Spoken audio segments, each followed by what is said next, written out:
नमस्कार, मैं हूं सोनिया शर्मा और आप देख रहे हैं राजस्थान वन। राहुल गांधी का इस वक्त एक ही एजेंडा है भाई साहब। क्या?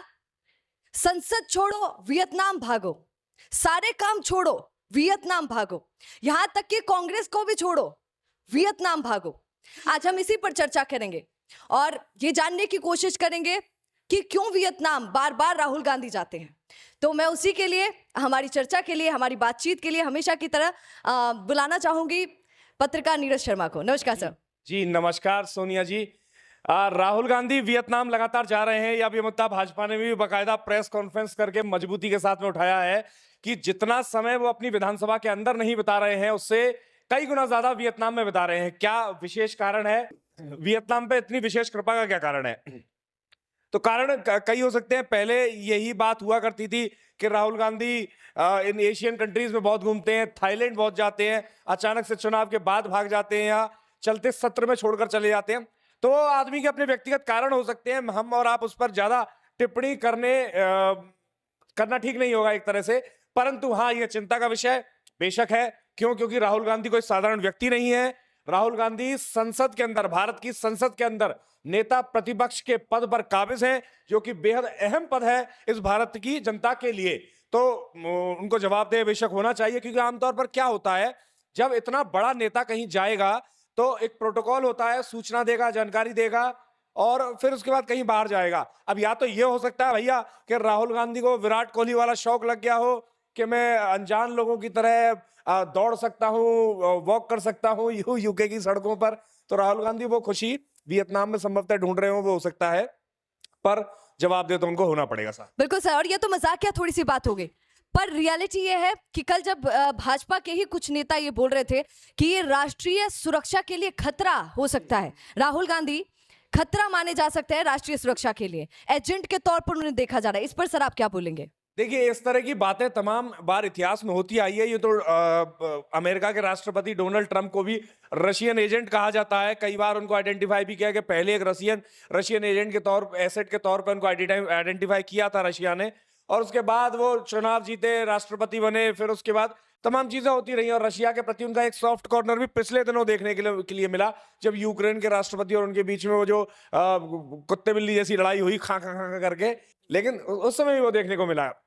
बट स्टिल राहुल गांधी को एजेंट कह देना और राष्ट्रीय सुरक्षा के लिए खतरा हो जाना, तो भाजपा वालों को पहले तो यह समझना चाहिए कि राष्ट्रीय सुरक्षा पूरी तरह से उनके मजबूत हाथों में है। तो या तो वो खतरा महसूस ना करें, अगर उनके मजबूत हाथों में है। राहुल गांधी अकेले क्या कर लेंगे? कहां की राष्ट्रीय सुरक्षा उनकी भंग करवा देंगे। और अगर खतरा है भी तो ये जिम्मेवारी भाजपा और उसके सरकार के अंडर में आने वाली जांच एजेंसी को की तो है। भैया पकड़ लो राहुल गांधी को। तो सर ने सर आपने राष्ट्रीय सुरक्षा वाला भी मैटर हटा दिया है, तो क्या मैटर ये हो सकता है कि पैसे से रिलेटेड कुछ ऐसा हो वहां पर वियतनाम में, या फिर कोई व्यक्ति से रिलेटेड ऐसा कोई खास व्यक्ति वहां पर बैठा है जिससे मिलने 22-22 दिन तक वियतनाम राहुल गांधी बिताते हैं समय? देखिए, संभावनाओं के घोड़े तो आप कहीं तक दौड़ा लीजिए, कुछ भी हो सकता है। रही पैसे की बात, तो राहुल गांधी भैया राजकुमार हैं इस हिंदुस्तान के। 60-70 वर्ष से उनका परिवार राज करता आ रहा है हिंदुस्तान के ऊपर। तो पैसे की तो बेशक उनके पास, चाहे वियतनाम भेज दीजिए या कहीं वेटिकन सिटी भेज दीजिए, अमेरिका भेज दीजिए, अफगानिस्तान भेज दीजिए, पैसे की कमी तो राहुल गांधी के पास ना वियतनाम में है ना यहाँ है। ये वीडियो देखने वाले जानते हैं, हम जानते हैं और आप जानते हैं, सभी जानते हैं। रही अपने किसी व्यक्ति करीबी होने की बात, तो वो किसी के व्यक्तिगत जीवन की बातचीत है। अब राहुल गांधी के वियतनाम में करीबी हो, थाईलैंड में हो, अफ्रीका में हो, अमेरिका में हो, हम क्या ही करेंगे जान के। बिल्कुल सर, पर आप सोचिए ना, यहाँ व्यक्तित्व की बात नहीं है, इंडिविजुअलिटी एक नेता प्रतिपक्ष की नहीं हो सकती है।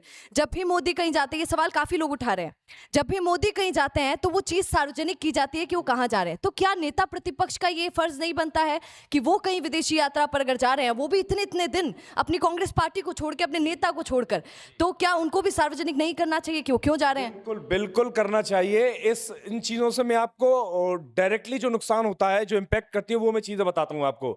अब देखिए, आप अगर नेता आपका विदेश यात्रा पर जा रहा है, पिछली बार राहुल गांधी अमेरिका गए थे, उसकी तमाम जगह मीडिया में बात हुई, कार्यकर्ताओं ने इस पर चर्चा की। इस चीजों से कार्यकर्ता का मनोबल मजबूत होता है कि उनका नेता विदेश जा रहा है, उसकी बातें रख रहा है।